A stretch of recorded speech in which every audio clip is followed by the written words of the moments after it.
زمین سے 480 فیٹ اونچے 4500 سال پرانے اس پیرامڈ کے اندر ایسا کیا تھا جس کو صرف دیکھنے کے لیے ریسرچرز نے ایک روبوٹک کیمرہ پیرامڈ کے اندر بھیجا۔ ایک جگہ پر آ کر روبوٹک کیمرہ رک گیا کیونکہ اب اس کے سامنے پتھر کا ایک سلیب تھا۔ ریسرچرز کا ماننا تھا کہ اس سلیب کے پیچھے ضرور کوئی ایسا راز چھپا ہے جو پچھلے 4500 سالوں سے دفن ہے۔ یہ راز ان کو ہر قیمت پر جاننا تھا، اس لیے انہوں نے روبوٹ کے آگے ایک ڈرل مشین لگائی جس نے اس پتھر کے سلیب میں باریک چھید کر دیا۔ اب اس چھید کے اندر ایک کیمرہ بھیجا گیا جس نے سلیب کے اس پار ایک ایسا منظر دیکھا جو پچھلے 4500 سالوں سے کسی نے بھی نہیں دیکھا تھا۔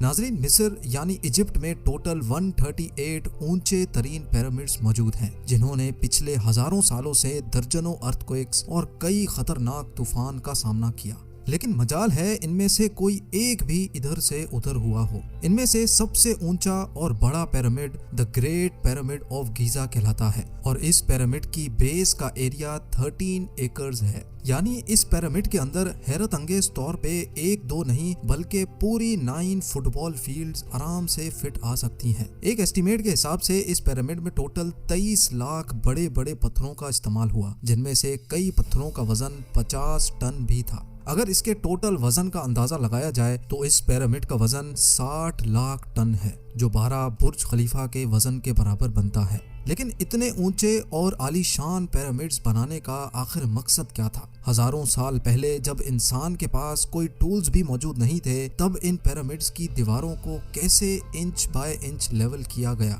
کیسے 50 ٹن وزنی پتھروں کو اسکوائر شیپ میں کاٹ کر بغیر کرین کے ہی 480 فیٹ اونچائی تک پہنچایا گیا؟ اور ان کو بنانے میں ایسے کون سے انجینئرز کا ہاتھ تھا جنہوں نے ان پیرامڈز کو ارتھ کوئک پروف کے ساتھ ساتھ ان کی تمام سائڈز کو ایگزیکٹلی 51.5 ڈگری کے اینگل پہ سیٹ کیا؟ یہ سب آپ جان سکیں گے آج کی اس ویڈیو میں، تو آئیے شروع کرتے ہیں۔ Challenge number 1۔ کئی صدیوں سے مختلف ریسرچ ٹیمز اس پیرامڈ کی کنسٹرکشن ٹیکنیک جاننے کے لیے سر جوڑ کر بیٹھی تھیں کہ آخر اس پیرامڈ کی ہر side exactly north, south, east اور ویسٹ پہ بغیر کمپس کے کیسے سیٹ کی گئی ہوں گی۔ کئی ایکسپرٹس کا ماننا ہے کہ اس ٹائم کے آرکیٹیکٹس نے سب سے پہلے ایسی زمین تلاش کی ہوگی جو لاکھوں ٹن وزنی پتھروں کا وزن جھیل سکے۔ اس کے بعد پولر سٹارز یعنی وہ ستارے جن کی مدد سے ارتھ کے پولز کا پتہ پڑتا ہے، ان کی مدد سے پیرامڈ کی ہر سائڈ کو مارک کیا گیا۔ نہ کوئی کمپس اور نہ ہی کوئی آپٹیکل انسٹرومنٹ، صرف اس بیسک ٹیکنیک سے ہزاروں سال پہلے اس پیرامڈ کی ڈائریکشن سیٹ کی گئی، اور وہ بھی 0 ایررز کے ساتھ۔ Challenge number 2۔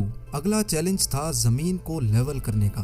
جس 13 ایکڑ کی زمین پر اس پیرامڈ کو بننا تھا، اس کا لیول تھوڑا سا بھی آؤٹ ہوتا تو 23 لاکھ پتھروں کے اس پہاڑ کا کھڑا ہونا بالکل بھی ممکن نہیں تھا۔ اب اس زمین کو لیول کرنے کے لیے اس ٹائم کے انجینئرز کے پاس نہ ہی لیزر لیولر تھا اور نہ ہی ببل لیول۔ ایکسپرٹس کا ماننا ہے کہ کنسٹرکشن سائٹ کی چاروں سائڈز پر کھڈا کر کے اس میں پانی ڈالا گیا ہوگا، اور پھر ایک سائیڈ کے پانی کے لیول سے دوسرے سائیڈ کے پانی کے لیول کو میچ کیا گیا ہوگا۔ جو زمین کا حصہ پانی کے لیول سے میچ نہیں کر رہا ہوگا، اس کو چھینی اور ہتھوڑوں کی مدد سے کاٹ کر لیول کیا گیا ہوگا۔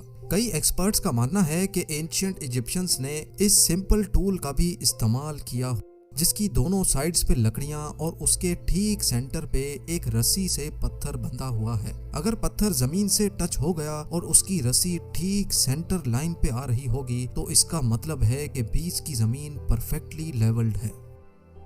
Challenge number 3۔ اب پیرامڈ کنسٹرکشن سائٹ پہ ڈائریکشنز بھی سیٹ تھیں، مارکنگز بھی ہو چکی تھیں اور زمین کا لیول بھی سیٹ تھا۔ اب باری تھی کنسٹرکشن سٹارٹ کرنے کی، جس کے لیے لاکھوں ٹن وزنی اور بڑے پتھر ریکوائرڈ تھے۔ لیکن یہ پتھر کاٹنے کے لیے نہ ہی ان کے پاس گرائنڈر تھے اور نہ ہی جیک ہیمرز، لیکن پھر بھی انہوں نے 50 ٹن وزنی پتھر کاٹے بھی اور ان کو اسکوائر یا ریکٹینگل شیپ بھی دیا۔ لیکن آخر کس کی مدد سے؟ جی ہاں، یہی وہ صرف ایک ٹول تھا جس کی مدد سے پتھروں کو کاٹا گیا۔ ایکسپرٹس کا ماننا ہے کہ پیرامڈ کی کنسٹرکشن پہ استعمال ہونے والی چھینی صرف کاپر سے ہی نہیں بنی تھی، کیونکہ ان کو بھی یہ بات معلوم تھی کہ کاپر نرم ہوتا ہے اور پتھر نہیں کاٹ سکتا۔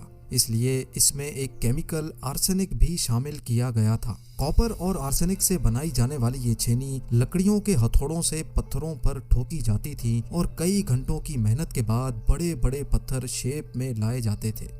Challenge number 4۔ اب چونکہ یہ خاص قسم کا پتھر جس کو آج لائم اسٹون کہا جاتا ہے، اس کی کٹائی پیرامڈ کنسٹرکشن سائٹ گیزا سے 250 کلومیٹر دور ٹورا کے شہر میں ہو رہی تھی۔ اب مسئلہ تھا یہ پتھر گیزا تک ٹرانسپورٹ کرنے کا۔ ہر ایک پتھر 50 ٹن یعنی 50,000 kg کے برابر تھا، جو تقریباً 3 پیسنجر بس کے وزن کے برابر بنتا ہے، اور ایسے 23 لاکھ پتھر صرف ایک پیرامڈ میں استعمال ہونا تھے۔ اتنا زیادہ وزن ٹرانسپورٹ کرنے کے لیے نہ ہی اس دور میں کوئی جانور کام آ سکتا تھا اور نہ ہی ان کے پاس ٹرکس موجود تھے۔ حتیٰ کہ اگر آج کل کے جدید دور میں بھی یہ کام کرنا پڑے تو ٹرانسپورٹ کمپنیز کو اچھا خاصا ٹف ٹائم آئے گا۔ حیرت انگیز طور پہ یہ کام ورکرز اور کشتیوں کی مدد سے کیا گیا۔ جی ہاں، ٹورا اور گیزا کے درمیان موجود ریور کا فائدہ اٹھایا گیا اور بڑی بڑی کشتیوں میں پتھر لاد کر پیرامڈ سائٹ پر پہنچائے گئے۔ ایکسپرٹس کا ماننا ہے کہ یہ کام اتنا آسان نہیں تھا۔ شپس میں اتنے بڑے پتھر کی لوڈنگ اور ان لوڈنگ میں کم سے کم بھی 500 مزدوروں کی آرمی ایک ہی وقت میں لگائی گئی ہوگی۔ Challenge number 5۔ جو ایکسپرٹس کی ٹیمز پیرامڈ کی کنسٹرکشن پر ریسرچ کر رہی تھیں، ان کو اب اپنے کئی سوالوں کے جواب مل چکے تھے، لیکن ایک بات ان کو ہر وقت ستا رہی تھی کہ لائم اسٹون کٹ بھی گئے، ٹرانسپورٹ بھی ہو گئے اور کنسٹرکشن کے دوران ایک کے اوپر ایک لگنا بھی شروع ہو گئے۔ مسئلہ یہ تھا کہ پتھر اتنی اونچائی تک آخر پہنچائے کیسے گئے ہوں گے۔ کئی ایکسپرٹس کا ماننا ہے کہ پیرامڈ کی کنسٹرکشن سے پہلے ہی یہ پلان کر لیا گیا تھا۔ یا تو یہ اسپائرل ٹریک کے ذریعے اوپر گئے ہوں گے یا پھر زگ زیگ طریقے سے، لیکن یہ بات تو طے ہے کہ 50,000 kg کے پتھر اوپر مزدوروں کی آرمی کی مدد سے ہی کھینچ کر گئے ہوں گے۔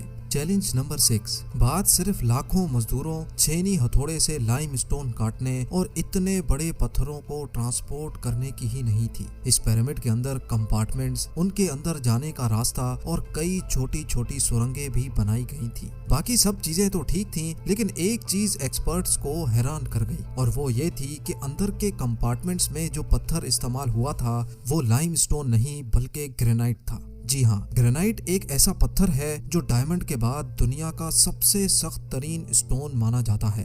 آج کل کے ماڈرن دور میں بھی گرینائٹ بڑے بڑے گرائنڈرز کی مدد کے سوا کاٹا ہی نہیں جا سکتا۔